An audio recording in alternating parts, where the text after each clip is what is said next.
I used to work as a 911 operator way back in the day, and so I am long retired now. I could probably fill up a textbook with all of the horrible calls I had to endure. I've literally listened to people on the other end dying, while all I could do was just sit there, powerless to help. There was a lady who called me in a panic, telling me that someone had entered her house and was trying to get to her. I did my best to reassure her and tried to calm her down, asking her questions, keeping her talking, the stuff you're trained to do, to keep their minds off of it and to stop them from panicking.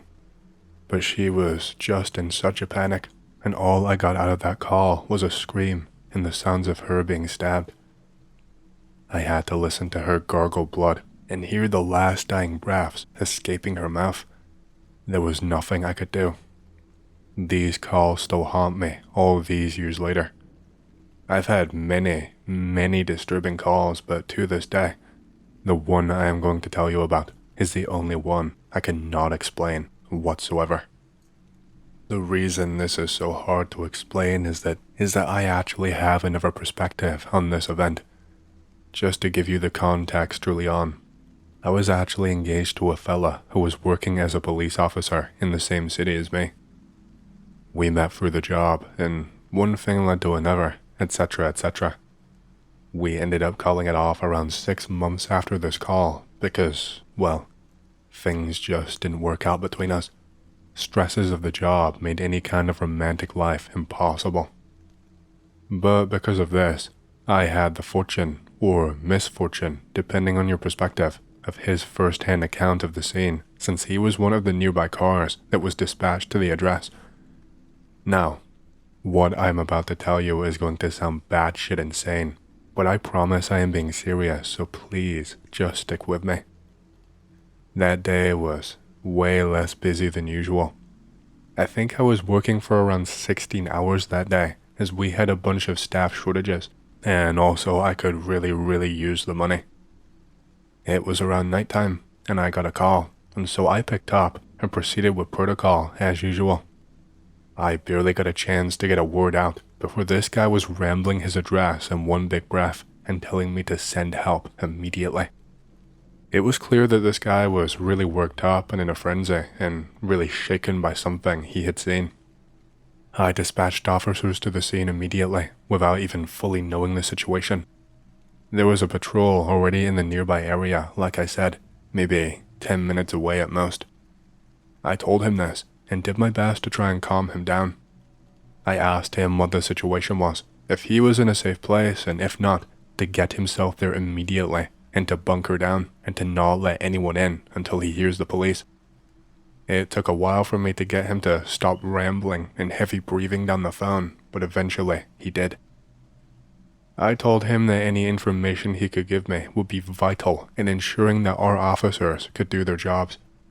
He started by telling me that he had been seeing some strange lights in the sky throughout the night. When I asked him what he meant by that, he said it seemed like a spotlight was being shined down from the sky, like it was coming from a helicopter, but that the spotlight was this really unnatural yellow or orange hue. He told me that this strange light hit his window and scanned along his house before doing the exact same thing to other houses nearby. More specifically, it scanned over his neighbor's house. I tried to rush him along and speed him up a little at this point. I asked him what was happening right now, what was the problem. He told me that someone broke into his neighbor's house and that he heard a scream, and that now they were trying to break into his house too. Just for a reference, I was making notes and writing this down to help pass this information on. That's how I remember so much of it, so clearly. I asked him to go from the beginning and explain what happened. He told me that he saw those lights in the sky. He saw his neighbor's house lit up like a Christmas tree, and then all of a sudden, they all went out. It was dark outside, so it apparently went from nighttime to daytime with just one light. He said that after this, he heard some kind of a mechanical sound, said it sounded like a generator rumbling. Then he told me he was watching outside his window and that he saw a few dark figures. I think he specified that he saw 4 of them in total and that they kind of just appeared out of nowhere. He said he did not see them come from the sidewalk or from the direction of the woods. Just suddenly they were there and circling the house in a formation. He said that they were tall, probably the upper end of 6 feet tall. When I asked him to describe these people, all he could really tell me is that they were off. He said that he heard them making sounds to each other, but that it didn't sound like talking. After that, they apparently just broke the window. When I asked him if they used a rock or something else, he told me that the windows just shattered. That they were standing in a formation around the house, away from the windows, and that all of the windows just suddenly shattered all around the house. He told me that at this point, he heard his bedroom window rattling and his door shook a little, like it was going to break off of the hinge. He remembers that there was a car alarm going off right after this. It was his neighbor's car. It bleeped for around a minute before seeming to trail off. He specifically said it was like a toy that speaks, running low on batteries, becoming deeper and just trailing off. He said he continued watching as they stepped into the house through the windows. He described their legs as being insanely long and that they had to bend down real far just to get inside. I was trying to just keep him talking and keep him calm, but he was really stressing out. He said that they were outside his house now. I reassured him the officers were just moments away. I got word that they were incredibly close to pulling up to the house. I asked him to tell me what happened after that, if they intimidated him, if they broke into the house, if they had weapons, etc. He said they did not have any weapons. He said that he saw another flash of light coming from inside the home of his neighbor, and that then he heard a horrible scream. He said it sounded like when he saw his best friend snap his leg while skateboarding, that horrible, in pain kind of scream. According to him, they all stepped outside the house again through the windows, but they were not carrying anything, so didn't think it was a robbery. He told me it didn't look like any of them were wearing any clothes, but that it was too dark to really tell. That might have been the oddest thing anyone had ever told me. Why would a bunch of naked tall men break into a house and not steal anything? If I'm honest, I was having a hard time believing the story, and I just thought he was high and full of shit. But I can't exactly just say that and hang up. You have to treat every single call as if they are 100% real. He said that one of them saw him watching out of his window when they came outside. He said that they all stopped in their tracks, and one of them raised an arm. He said he was blinded by that spotlight again, and by the time he could see again, he was hearing a pounding on his door, on his front door. I asked him where they were now and what was happening. He told me that he did not know and that he was going to check. I warned him to just stay put and stay in his safe place and barricade his door until the officers got there. The officers were probably around a minute or two out from now, but he did not listen to me. I heard him clomping down the stairs. I heard the sounds of windows shattering, and I heard him scream and start running. I kept trying to ask him what was happening, if he was okay, if he was safe, etc., but he was not answering. I think he had his phone in his pocket now, because I could hear the sounds of material rubbing against the handset. I could hear keys jangling and him trying to open up the door. Then I heard him shouting. He was shouting, "Get away from me! Get out of my house!"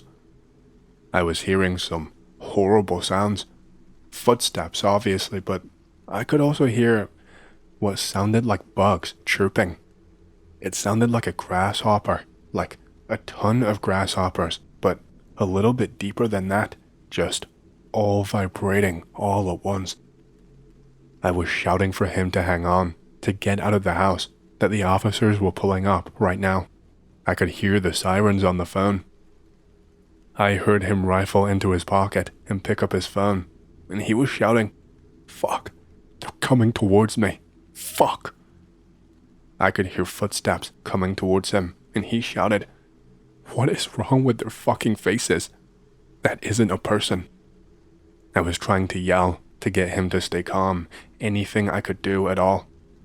It sounds like I was completely useless, and I guess I was, and just being an annoyance, but I was just doing what I was trained to do.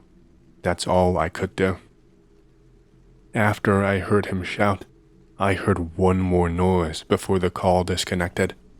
It sounded like a surge of electricity, like a faulty transformer or something.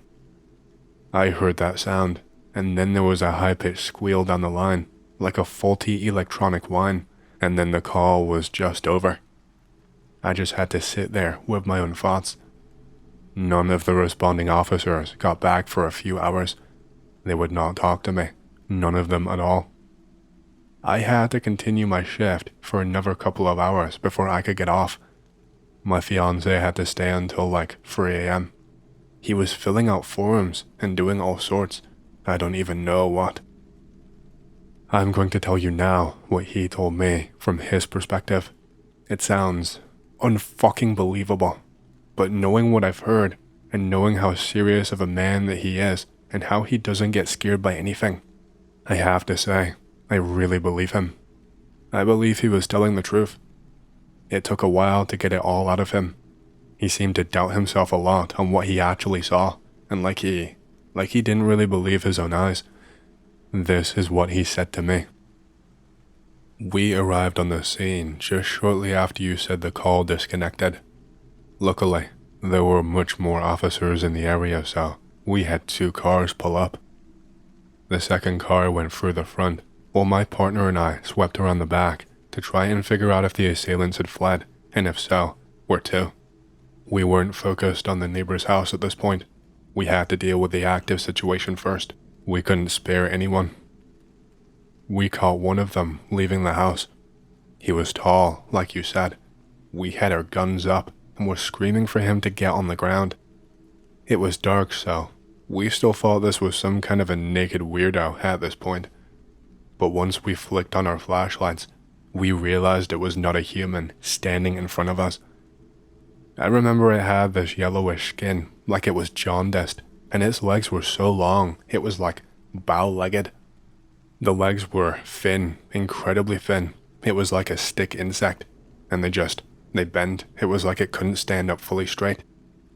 My partner just freaked out and lifted his gun and pulled the trigger. The gun. I don't know what happened to it. It backfired or malfunctioned or something. I saw it kind of explode in my partner's hand, and all of a sudden, he was bleeding and missing a finger. I felt a stinging pain in my cheek. I found out later that I had a cut where something had nicked me. I didn't try to fire. I could not even keep my balance because my legs felt like jelly, and it felt like the world was spinning around me and like the ground was shaking. I was screaming for medical assistance on the radio, and I saw this thing turn towards me before it fled. Its eyes were just pure black. I watched it get down onto all fours and do something that was a mix between a leap and a sprint. It was so strange, especially when it had been walking on 2 legs just moments before. It just seemed to vanish into the darkness. Like, 1 second I was seeing the thing, the next it was just gone. That's why I don't know if I can believe what I saw. I don't know whether or not my mind was playing tricks on me. We got the ambulance down there quite quickly. More officers were on the scene by this point. It was a nightmare. I got a chance to look through both crime scenes before the entire street was locked down. What I saw is probably just as unbelievable as what I've just told you. The neighbor's house. Only the one man was home. I saw his face as he was lying there, or rather, the lack of a face. It was just caved in and crushed like a watermelon, like someone had taken their boot and just stomped until it gave in, like it only took 1 stomp and it just crushed right through. Only, there was no trace of any, bits inside, if that makes sense. There was no trace of eyeballs or brain matter, not that I could see anyway. There was no blood around his head like there should be. It's like someone cleaned it up, but there is no way that would be possible. The timeline doesn't add up, especially from the testimony the man on the phone gave. I had to go and puke after seeing that. It made me sick to my stomach. Someone a lot more intelligent than me would probably have been able to explain it, I guess. I hope at least. The man that you had on the phone, there was not a trace of his body. I shit you not. All we found of him was an outline.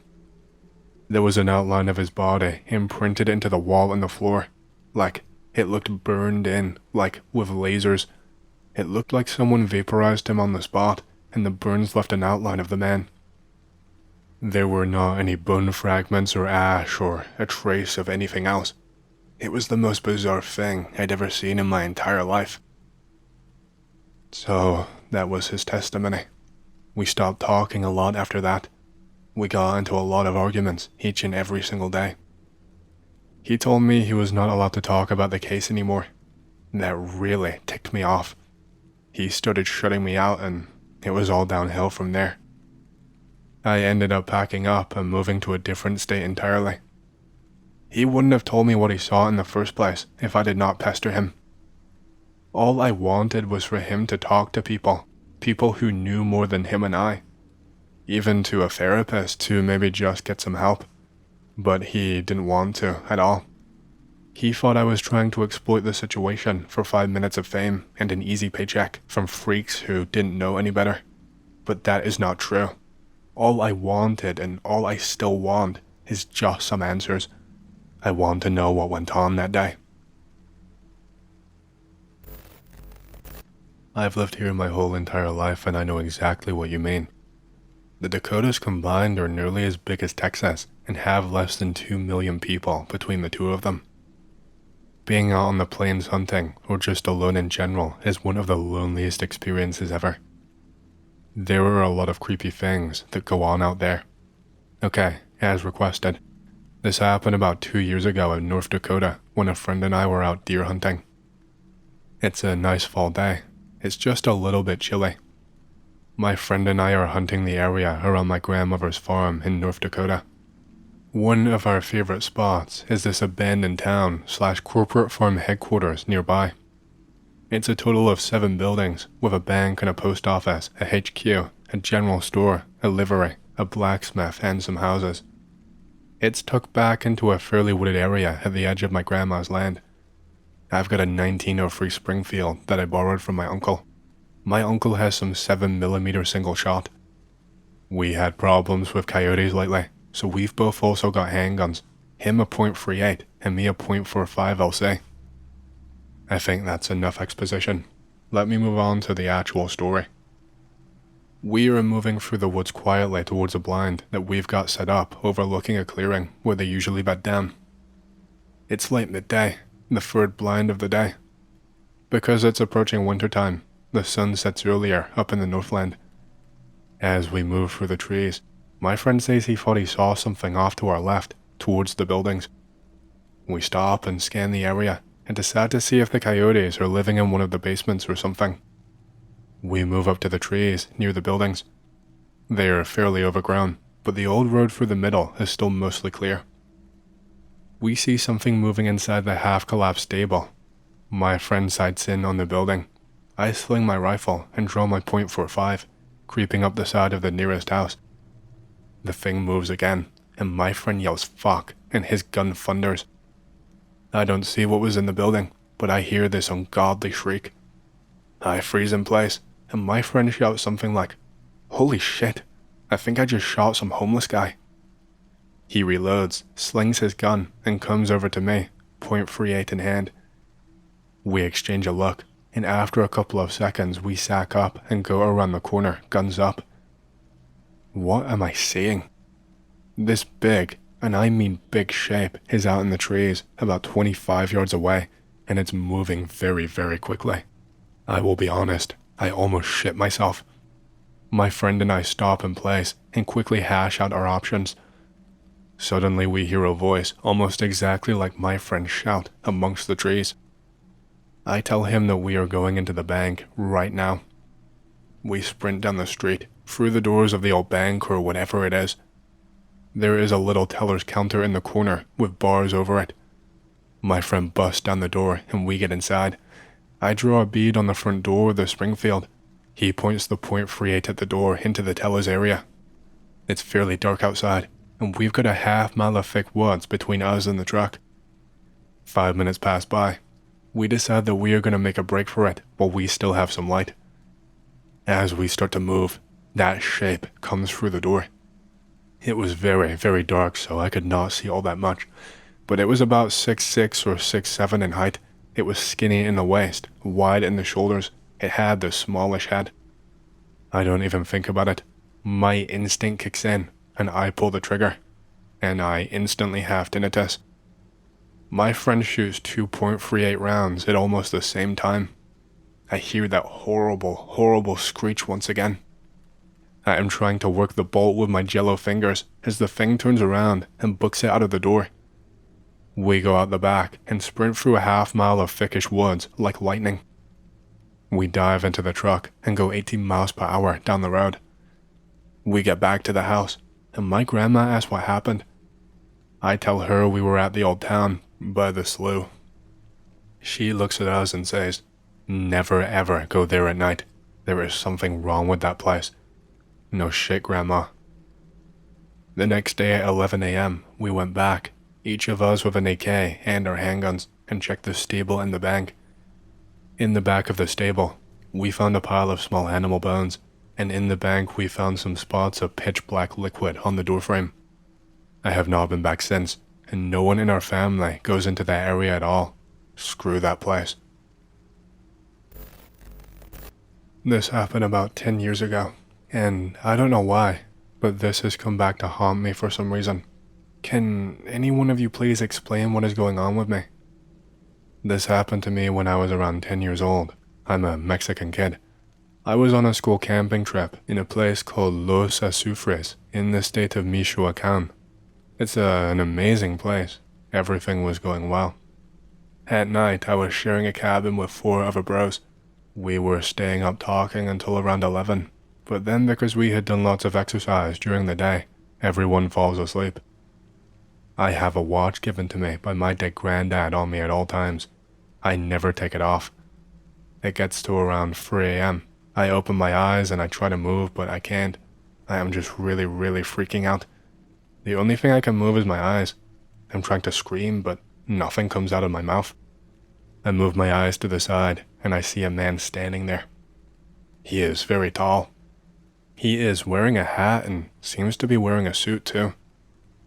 All of a sudden, I feel like my body is being crushed. It's the worst pain I have ever experienced in my entire life. I can't describe it. It was just as if someone was cutting me in half. I am trying so hard to scream, but I can't. I guess I pass out or something. I wake up again at 9 a.m. Everything is normal until I notice that my watch is just gone. I was sleeping in a bunk bed, so I came downstairs, and I see my other bro crying. We're 10 years old, so this is kinda normal. I ask him what's wrong. He says he had a very bad dream, and that a very big man in a suit came to him. What? I tell him what happened to me. He starts freaking out and having a panic attack. A fucking medic has to come to help him calm down. I still cannot find my watch, even though I looked everywhere. Fast forward to the next night. I sleep well, but in the morning, 2 other bros say they could not sleep, and that one of them swears he saw a man at night standing in the middle of the room. In the morning, I say to my teacher that I cannot take it anymore and that I need to go home. My mom comes to pick me up. It's a 4-hour drive. About 2 weeks later, my best bro comes to my house and brings my watch. Someone found it in the woods. I never went to the place where they found it. Lately, I have been having dreams about this every single night. I dream the whole story over and over again. Can anyone explain to me what is going on? I got a story for you. It happened in 2005. I was 15 years old and had been with my first serious girlfriend for about 7 to 8 months. When I met her, we'd normally go up to London or into the suburbs halfway between me and her. I lived out toward the country, but we'd generally end up coming back to this sleepy little town that was about halfway between our houses and making out and pissing around for a few hours. Great in the summer, but when it got to winter, we usually left a little bit earlier. It gets cold and dark in the UK really quickly, like straight after sundown. So, almost to the day 8 years ago, we met up, did the usual shit, and came back to one of our favorite haunts on the edge of this little clearing. Hours of snogging, and this place was so quiet that despite the path being 20 to 30 meters away, like only 2 people came past. Everything was pretty normal till we got up to go. I went off a little bit ahead, stumbling back through the brush towards the path, but then she called out to me, sounding really scared or confused or something. "Anon, wait for me, I can't get out." So I waited, naturally, joked about her being pathetic or whatever. She caught up and she looked really off. She was a redhead, but I swear even in the dark, I've never seen anyone paler. One of her hands was bleeding a little, and when I got her to the light of the bus stop, her pupils were practically pins. I cleaned her up as best as I could until the bus came, fawning over her the whole time, but all I got was this shy sort of smile, and occasionally she would echo a word or two that I said and nod or laugh. The bus came by eventually, and we hopped on. She livened up a little, so I dismissed it. We got over to the train station, and while walking back, I noticed that a hell of a lot of them were going to be delayed, so I told her to phone her parents. Phone? Huh. Then she gave me a strange look, so I pulled my phone out from my pocket and waved it about patronizingly, slowly repeating, "Phone," as a joke, but internally I was a little freaked out. She beamed back at me and stuck her tongue out, something that I knew that she did a lot. She then reached into her pocket, mirroring me, and failed to produce her phone. She tried the others, and with a little guidance from me, she went into her bag. No phone. I lent her mine, but she sort of stared blankly at the display. I guess she didn't know her parents' numbers. Whatever, but I was still a little bit concerned. I asked if maybe she hit her head earlier. I asked if maybe she needed to sit down, if she was dizzy or about to pass out. Something clicked. All of a sudden, she was way more fluid again. "Yeah, Anon, I'm fine. Just been fucking with ya. God, you're adorable," etc. Normal girl shit. I relax, and we wait for my train to pull up. I go in for a quick kiss, and she bites my lip, passing it off with a grin. I got on the train as it started to bleed and took a seat. She was already gone. Normally, she stuck around and stood there and waved me off, etc. Never mind, I guess. I got home, chatted to her on like MSN or something, and she apologized for weirding me out in slightly broken English. Let me tell you, she was an A-grade English student, and she was a stickler for things like grammar. Even on a site like MSN, she wasn't the type to skimp and use shortcuts, so this was a little bit strange. All was well for a few weeks, and then she texted me, "Anon, please." I had not caught up with the problem here, so I texted back saying what's up. I got a reply saying not her name, and then it hit me that she had lost her phone. I texted like 20 times after that with my heart in my throat, sometimes demanding, other times begging. Someone else picked up her phone. I always told myself, what else could it be? I never got that reply. Anyway, I saw her a few years ago. After those texts, she dropped me like a hot potato the next day, without having her phone. She seemed alright. She had her dad with her. We chatted for a bit, and she went off for whatever reason for a few minutes, and her dad asked me if she had been acting up while we were going out. I explained a little bit about the phone and showed him the texts. He looked a little bit concerned but thanked me, and I left. I have not seen either of them since that day. Alright, I've been here before seeking help with little to no results. Here is my story. I would love help figuring out what the hell is going on and why. It started when I was really young. I would randomly wake up from a nightmare floating above my bed. I would then get slammed down back into my bed, into my body, as if something knew I woke up. This went on for weeks, no, months, maybe even years. It's been a while. One night, Something out of the ordinary happened. I awoke from my nightmare. I got slammed on my bed as usual. But then I saw it. The scariest, most demented face I've ever seen. I can't even begin to describe the face. That is how otherworldly it was. I was terrified and called for my parents as the face faded into nothing, which rolls out sleep paralysis, I guess. After this night, I had no more nightmares until I was around 8 years old. I did, however, see very large shadowy figures cross hallways early in the morning and at night.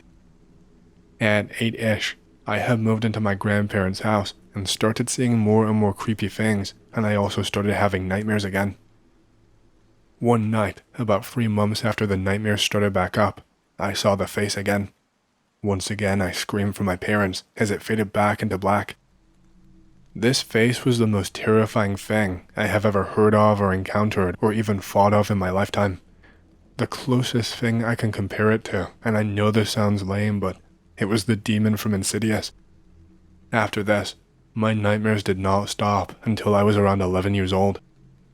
Weird things happened all throughout the house until I was about 15, such as uneasy feelings, things moving by themselves, random loud bangs, and crashes randomly through the night, etc. Starting at about 15, everything but the uneasy feeling went away. But to this day, I still feel like something is watching me. Every time I talk about it or type about it, I'm almost in tears. I am scared to death.